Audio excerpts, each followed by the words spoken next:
آج ہم ایک ایسے نازک اور حساس موضوع پر بات کرنے جا رہے ہیں جس پر عموماً لوگ زبان کھولنے سے کتراتے ہیں۔ کچھ لوگ شرم و حیا کی وجہ سے خاموش رہتے ہیں تو کچھ لا علمی یا معاشرتی دباؤ کی بنا پر اس اہم مسئلے پر بات کرنے سے گریز کرتے ہیں۔ مگر یاد رکھیں، بعض اوقات یہی خاموشی بہت بڑے گناہوں کا دروازہ کھول دیتی ہے اور کئی گھروں کو برباد کر دیتی ہے۔ ہم بستر یعنی شوہر اور بیوی کے درمیان کا تعلق صرف ایک جسمانی خواہش کی تسکین کا نام نہیں۔ یہ تعلق اگر اللہ کی رضا، محبت اور سنت نبوی صلی اللہ علیہ وسلم کے مطابق ہو تو یہ ایک عبادت کا درجہ اختیار کر لیتا ہے۔ جی ہاں، اگر نیک نیت ہو، دل طاہر ہوں اور ایک دوسرے کے حقوق کا خیال رکھا جائے تو یہی عمل باعث رحمت اور باعث برکت بن جاتا ہے۔ اللہ تعالیٰ نے شوہر اور بیوی کے تعلق کو صرف نسل بڑھانے کا ذریعہ نہیں بنایا بلکہ دلوں کے سکون، محبت، عزت، وفا اور روحانی قربت کا ذریعہ بنایا ہے۔ حدیث مبارکہ ہے کہ جب شوہر بیوی کو محبت سے دیکھے تو اسے ثواب ملتا ہے اور جب بیوی کا ہاتھ تھامے تو ان دونوں کے گناہ جھڑتے ہیں۔ لیکن افسوس، جب اسی تعلق کو صرف حرص کی نظر سے دیکھا جائے، جب اس میں محبت، نرمی اور شرعی حدود کا لحاظ نہ رکھا جائے تو یہی عمل باعث گناہ، لعنت اور بعض اوقات زنا کے درجے تک پہنچ جاتا ہے۔ کچھ غلطیاں ایسی ہوتی ہیں جو ہم لا علمی، جہالت یا بے پرواہی کی بنا پر کر جاتے ہیں، لیکن اللہ کے نزدیک وہ بہت بڑا گناہ ہوتا ہے۔ ایسے گناہ جو بندے کو ندامت، بے سکونی اور بعض اوقات دنیا اور آخرت کی بربادی تک لے جاتے ہیں۔ اس لیے آج ہم ان 6 سنگین غلطیوں کو تفصیل سے جانیں گے جو اکثر میاں بیوی ہم بستری کے دوران کر بیٹھتے ہیں اور جن سے بچنا ہر مسلمان مرد اور عورت کے لیے نہ صرف ضروری بلکہ فرض ہے۔ یہ علم صرف آپ کے لیے دنیاوی زندگی کو بہتر بنانے کے لیے ہی نہیں بلکہ آپ کی آخرت کے لیے بھی بہت ضروری ہے۔ تو آئیے دل کی توجہ، نیت کی پاکیزگی اور علم حاصل کرنے کے جذبے کے ساتھ اس سبق کو آگے بڑھاتے ہیں۔ نمبر 1، بغیر وضو یا ناپاکی کی حالت میں ہم بستری کرنا۔ اسلام دین فطرت ہے جو نہ صرف روحانی پاکیزگی پر زور دیتا ہے بلکہ جسمانی صفائی کو بھی ایمان کا حصہ قرار دیتا ہے۔ ہم بستری شوہر اور بیوی کے درمیان ایک مقدس رشتہ ہے جو اگر طہارت اور نیت کی صفائی کے ساتھ کیا جائے تو عبادت کا درجہ حاصل کر لیتا ہے۔ لیکن اگر یہی عمل ناپاکی یا بغیر وضو کی حالت میں کیا جائے تو نہ صرف یہ عمل بے برکت ہو جاتا ہے بلکہ انسان گناہ گار بھی ٹھہرتا ہے۔ ہم بستری سے پہلے طہارت یعنی جسمانی اور روحانی صفائی کا خاص خیال رکھنا بہت ضروری ہے۔ جسم ناپاک ہو، کپڑے یا بستر پر نجاست ہو یا انسان جنابت یعنی غسل کی حالت میں ہو اور پھر ہم بستری کریں تو یہ ایک سخت بے ادبی اور غیر شرعی عمل ہے۔ رسول اللہ صلی اللہ علیہ وسلم نے ارشاد فرمایا، پاکیزگی نصف ایمان ہے۔ یہ حدیث ہمیں سکھاتی ہے کہ ایک مسلمان کا ایمان اس وقت تک مکمل نہیں ہو سکتا جب تک وہ طہارت اور صفائی کا خیال نہ رکھے۔ نکاح کے پاکیزہ رشتے میں جب جسمانی تعلق قائم کیا جاتا ہے تو اس کا مقصد صرف نفسانی خواہش نہیں ہوتا بلکہ یہ تعلق اللہ کی رضا، محبت، سکون اور نسل کی پاکیزہ افزائش کے لیے ہوتا ہے۔ اگر یہ تعلق ناپاکی میں قائم ہو تو اس کی روحانیت اور برکت ختم ہو جاتی ہے اور انسان صرف شیطانی نفس کی پیروی کر رہا ہوتا ہے۔ اگر کوئی شخص بار بار بغیر غسل کیے یا مسلسل ناپاکی کی حالت میں ہم بستری کرتا ہے تو وہ گناہ پر گناہ کرتا چلا جاتا ہے۔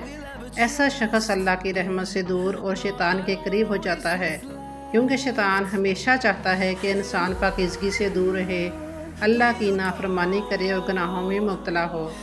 لہٰذا ہر مسلمان میاں بیوی کو چاہیے کہ وہ ہم بستری سے پہلے وضو یا کم از کم جسمانی طہارت کا خاص خیال رکھیں۔ اگر مکمل غسل ممکن نہ ہو تو وضو کر لینا بھی سنت ہے تاکہ انسان پاک حالت میں اس تعلق کو قائم کرے۔ یاد رکھیں، پاکیزگی صرف جسم کی نہیں بلکہ دل، نیت اور ماحول کی بھی ہونی چاہیے۔ یہی طہارت اللہ کی محبت، سکون اور برکتوں کو دعوت دیتی ہے۔ حیض یعنی ماہواری کے دوران ہم بستری کرنا۔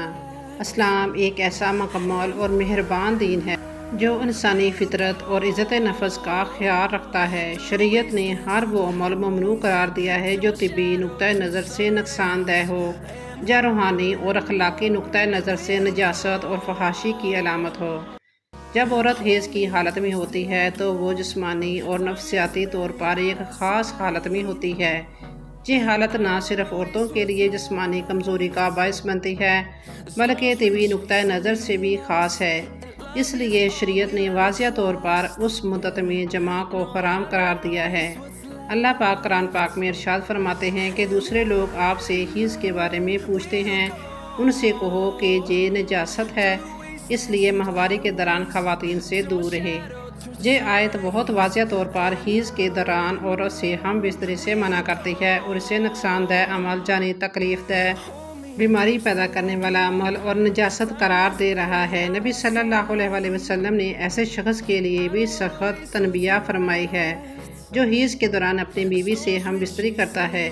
حدیث میں آیا ہے کہ جو شخص حیض کی حالت میں اپنی بیوی سے ہم بستری کرتا ہے وہ اللہ اور رسول کے حکم کے خلاف جاتا ہے۔ یہ عمل نہ صرف شرعی نقطۂ نظر سے حرام ہے بلکہ طبی نقطۂ نظر سے بھی انتہائی خطرناک ہے۔ ماہواری کے دوران ہمدردی کی دیوار کمزور ہوتی ہے اور اس دوران جنسی ملاپ کی وجہ سے عورت میں کئی بیماریاں جنم لے سکتی ہیں۔ ان میں انفیکشن، زخم، ہارمونز عدم توازن اور دیگر طبی پیچیدگیاں شامل ہیں۔ اگر شوہر اس حالت میں اپنی بیوی سے جنسی تعلق رکھتا ہے تو وہ دوہرا جرم کرتا ہے، ایک تو اللہ کے حکم کی نافرمانی اور دوسری بیوی کے جسم اور دل پر ظلم۔ رسول اللہ صلی اللہ علیہ وسلم نے ایسے شخص پر لعنت فرمائی ہے یعنی اللہ کی رحمت سے دور ہو جاتا ہے، اور یاد رکھو کہ جس پر اللہ کی لعنت ہو اس کے لیے دنیا اور آخرت میں کہیں بھی سکون نہیں ہے۔ اس لیے ہر مسلمان شوہر کو چاہیے کہ وہ ماہواری کے دوران اپنی بیوی کی تکلیف کو سمجھے، اس کا خیال رکھے، اس کے ساتھ نرمی، محبت اور حسن سلوک سے پیش آئے۔ اپنی خواہش کی خاطر اسے مزید مصیبت میں نہ ڈالو اور نہ ہی خدا کے حکم کی نافرمانی کرو۔ یاد رکھو یہ فرق ہے مومن شوہر اور اپنے نفس کے غلام میں پچھلے دروازے سے ہم بستری کرنا۔ اسلام نے نکاح کو پاکیزگی، فطری اور محبت پر مبنی رشتہ قرار دیا ہے۔ میاں بیوی کے درمیان جسمانی میل جول اس راستے سے ممکن ہے جو اللہ نے قدرتی طور پر بنایا ہے۔ اگلے راستے کا مطلب ہے بچے کی پیدائش کا راستہ۔ اس کے علاوہ کسی دوسرے راستے سے جمع کرنا شرعی لحاظ سے سخت حرام ہے، اخلاقی لحاظ سے مکروہ اور طبی لحاظ سے خطرناک ہے۔ رسول اکرم صلی اللہ علیہ وسلم نے اس عمل کی سخت الفاظ میں مذمت کی ہے۔ اس کا حکم یہ ہے کہ ملعون وہ آدمی ہے جو اپنی بیوی کے ساتھ پچھلے دروازے سے ہم بستری کرے۔ یاد رکھیں ملعون سے مراد وہ شخص ہے جسے اللہ کی رحمت سے دور رکھا گیا ہو، اور جب بندہ خدا کی رحمت سے دور ہو جائے تو اس کے لیے دنیا اور آخرت میں امن و کامرانی کی کوئی امید باقی نہیں رہتی۔ یہ عمل نہ صرف شرعی حدود کے خلاف ہے بلکہ انسانی فطرت کے بھی خلاف ہے۔ اللہ تعالیٰ نے عورت کے جسم میں اولاد کی نشوونما اور اظہار محبت کے لیے ایک خاص طریقہ رکھا ہے، اور جب کوئی شوہر یا شخص اس حد کو توڑتا ہے تو وہ در حقیقت اللہ کی تخلیق کا انکار کر رہا ہوتا ہے اور شیطانی خواہشات کا غلام بن جاتا ہے۔ بیک ڈور کے ذریعے رشتہ قائم کرنا جسمانی نقطہ نظر سے بہت نقصان دہ ہے۔ یہ بیماریوں اور زخموں کا سبب بن سکتا ہے اور عورت کے لیے یہ عمل انتہائی تکلیف دہ اور ذلت آمیز ہے۔ بہت سی خواتین صرف شوہر کے غصے کی وجہ سے خاموش رہتی ہیں، لیکن اس کا ان کے دل اور صحت اور خود اعتمادی پر گہرا اثر پڑتا ہے۔ ایسا کرنے والا نہ صرف کمینہ ہے بلکہ اس کے اخلاق اور عقائد بھی متاثر ہو سکتے ہیں، کیونکہ اللہ کے احکام کی خلاف ورزی کرنے والا اللہ کی رحمت کے دروازے سے دور ہو جاتا ہے۔ لہٰذا ہر مسلمان شوہر کو چاہیے کہ وہ اپنی بیوی کی عزت کرے، اس کی عزت اور نفس کا احترام کرے اور اپنے تعلقات کو شرعی حدود میں قائم رکھے۔ یاد رکھیں کہ شادی محبت کا نام ہے، مجبوری کا نہیں۔ یہ رحمت کا رشتہ ہے، جسمانی جبر کا ذریعہ نہیں۔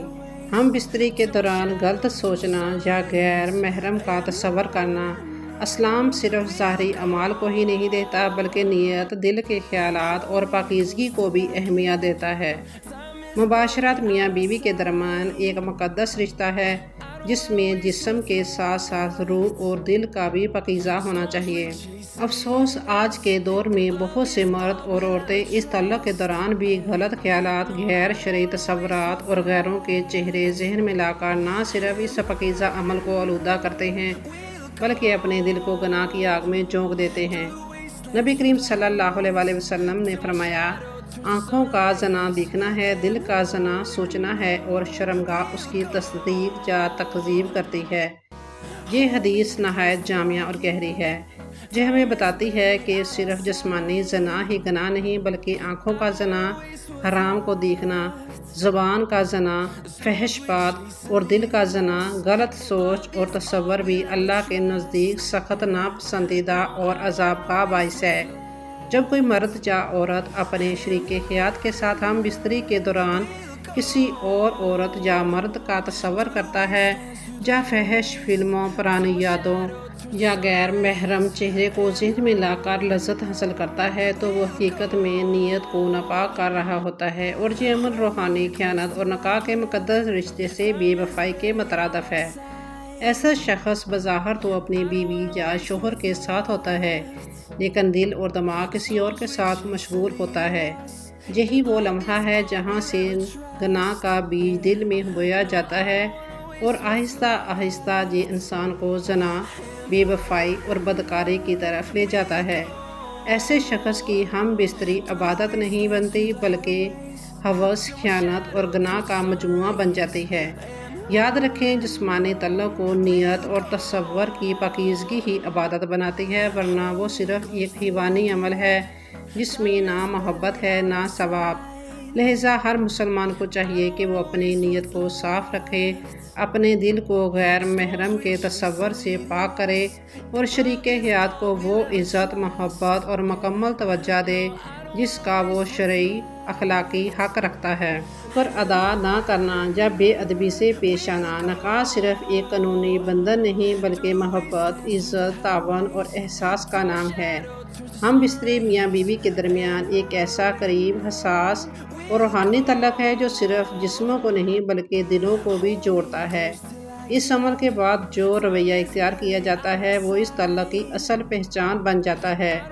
افسوس کہ بعض لوگ ہم بستری کے بعد بد لحاظی کا مظاہرہ کرتے ہیں، یا تو طنز طعنہ دیتے ہیں یا پھر ایسا رویہ اختیار کرتے ہیں جیسے کچھ ہوا ہی نہ ہو، جیسے دوسرے کی کوئی قدر ہی نہ ہو۔ بعض اوقات شوہر یا بیوی کسی کی قربانی، محبت اور وقت کو سراہنے کی بجائے ناشکری، بدتمیزی یا سرد مہری کا مظاہرہ کرتے ہیں، جس سے دوسرا دل ہی دل میں ٹوٹ جاتا ہے۔ نبی کریم صلی اللہ علیہ وسلم نے فرمایا، جو شخص لوگوں کا شکر ادا نہیں کرتا وہ اللہ تعالیٰ کا بھی شکر ادا نہیں کرتا۔ اس حدیث مبارکہ سے ہمیں سکھایا گیا ہے کہ شکر گزاری صرف رب کے لیے ہی نہیں بلکہ بندوں، خاص طور پر اپنی شریک حیات کے لیے بھی ضروری ہے۔ جب شوہر یا بیوی ایک دوسرے کے لیے وقت نکالتے ہیں، محبت کے لمحات بانٹتے ہیں، تو اس کے بعد ایک نرم بات، ایک مسکراہٹ، ایک جزاک اللہ کہنا یا ایک ہلکا سا شکریہ کہنا دل کو خوش کر دیتا ہے اور محبت میں اضافہ کرتا ہے۔ لیکن اگر یہی موقع بد کلامی، تنزیہ یا خاموش حقارت میں بدل جائے تو یہ خوبصورت تعلق نفرت، بیزاری اور دوری میں تبدیل ہو جاتا ہے۔ ناشکری صرف ایک لفظ نہیں بلکہ یہ ایک ایسا زہر ہے جو رشتے کی جڑوں کو اندر ہی اندر کھوکھلا کر دیتا ہے۔ لہٰذا ہر شوہر اور ہر بیوی کو یہ سیکھنا چاہیے کہ محبت کا مطلب صرف لینا نہیں بلکہ دینا بھی ہے، اور سب سے قیمتی چیز جو آپ دے سکتے ہیں وہ ہے قدر، شکریہ اور نرم لہجہ۔ یاد رکھیں، شکریہ ادا کرنے سے آپ چھوٹے نہیں ہوتے بلکہ آپ کا رشتہ بڑا خوبصورت اور مضبوط ہو جاتا ہے۔ ہم بستری کے بعد غسل میں غفلت برتنا۔ اسلام میں پاکیزگی کو بہت اہم مقام حاصل ہے اور خاص طور پر ہم بستری کے بعد غسل کرنا فرض ہے۔ بہت سے لوگ لا علمی میں یا سستی کی وجہ سے اس اہم فریضے کو نظر انداز کر دیتے ہیں جو کہ دین اسلام میں سخت گناہ شمار ہوتا ہے۔ قرآن پاک میں اللہ تعالیٰ کا واضح طور پر ارشاد ہے، اگر تم جنبی ہو یعنی حالت ناپاکی میں ہو تو خوب پاک ہو جاؤ۔ اور اس آیت سے صاف ظاہر ہے کہ جنابت کی حالت میں نماز، قرآن کی تلاوت اور قرآن کو چھونا یا کسی بھی عبادت میں شریک ہونا ناجائز ہے جب تک مکمل غسل نہ کیا جائے۔ حضور اکرم صلی اللہ علیہ وسلم نے فرمایا، جب مرد عورت کے ساتھ مباشرت کرے تو غسل فرض ہو جاتا ہے، چاہے انزال نہ بھی ہو۔ یہ حدیث اس غلط فہمی کو ختم کر دیتی ہے کہ صرف انزال کی صورت میں غسل فرض ہوتا ہے۔ حقیقت یہ ہے کہ صرف مباشرت یعنی جسمانی ملاپ ہی غسل جنابت کو لازم کر دیتا ہے۔ اگر کوئی شخص بغیر غسل کیے نماز ادا کرے یا قرآن کی تلاوت کرے تو وہ اللہ کی نافرمانی کر رہا ہوتا ہے۔ یہ نہ صرف گناہ ہے بلکہ اس کی عبادت بھی قبول نہیں ہوتی۔ غسل صرف جسم کی صفائی نہیں بلکہ روحانی پاکیزگی بھی ہے۔ یہ انسان کو اللہ کے حضور پیش ہونے کے قابل بناتا ہے۔ لہٰذا ہم بستری کے بعد غسل میں غفلت کرنا محض سستی نہیں بلکہ ایک دینی جرم ہے جو بندے کو اللہ کی رحمت سے محروم کر سکتا ہے۔ محترم ناظرین، نکاح صرف ایک دنیاوی معاہدہ نہیں بلکہ یہ ایک پاکیزہ عبادت ہے۔ یہ وہ تعلق ہے جو دو دلوں کو جوڑتا ہے، دو روحوں کو ایک کرتا ہے اور ان کے درمیان اللہ تعالیٰ اپنی محبت اور سکون نازل فرماتا ہے۔ قرآن مجید میں اللہ تعالیٰ نے فرمایا، اور اس نے تمہارے درمیان محبت اور رحمت رکھی۔ لیکن افسوس کی بات ہے کہ بہت سے شوہر اور بیویاں لا علمی، غفلت یا نادانی سے کچھ ایسے گناہ کر بیٹھتے ہیں جو اس خوبصورت رشتے کو زہر آلود کر دیتے ہیں اور اللہ کے عذاب کو دعوت دیتے ہیں۔ یہ غلطیاں چھوٹی نظر آتی ہیں لیکن ان کے اثرات نہ صرف دنیا میں بلکہ آخرت میں بھی ظاہر ہوتے ہیں۔ لہٰذا آج ابھی اور اسی لمحے اپنے اعمال کا جائزہ لیں۔ اگر آپ سے ان میں سے کوئی بھی گناہ سرزد ہوا ہو تو شرمندگی نہ کریں بلکہ اپنے رب کے حضور عاجزی سے جھک جائیں۔ وہ رب جو ہے بے انتہا رحم کرنے والا ہے، جو توبہ کو پسند کرتا ہے، جو گناہگار بندے کی واپسی پر خوش ہوتا ہے۔ وہ خوب بخشنے والا اور مہربان ہے۔ توبہ کریں اور دل کی گہرائیوں سے معافی مانگیں۔ وعدہ کریں کہ آئندہ ان گناہوں کے قریب بھی نہیں جائیں گے۔ اپنے دل، جسم اور نیت کو پاک رکھیں تاکہ یہ نکاح کا رشتہ ہمیشہ اللہ کی رضا کا ذریعہ بنے، نہ کہ اس کے عذاب کا۔ آخر میں آئے ہم سب مل کر اللہ کے حضور ہاتھ اٹھائیں اور دعا کریں، اے اللہ، ہم تیرے نافرمان بندے اور بندیاں ہیں، ہم سے لا علمی اور غفلت میں جو گناہ ہو جائے اس کو معاف کرنا۔ اگر آپ کو یہ ویڈیو اچھی لگی ہو تو چینل کو سبسکرائب کریں، ویڈیو کو لائک اور شیئر کریں اور کمنٹ سیکشن میں اپنی رائے کا اظہار ضرور کریں۔ اللہ آپ کا حامی و ناصر ہو۔ جزاک اللہ خیراً۔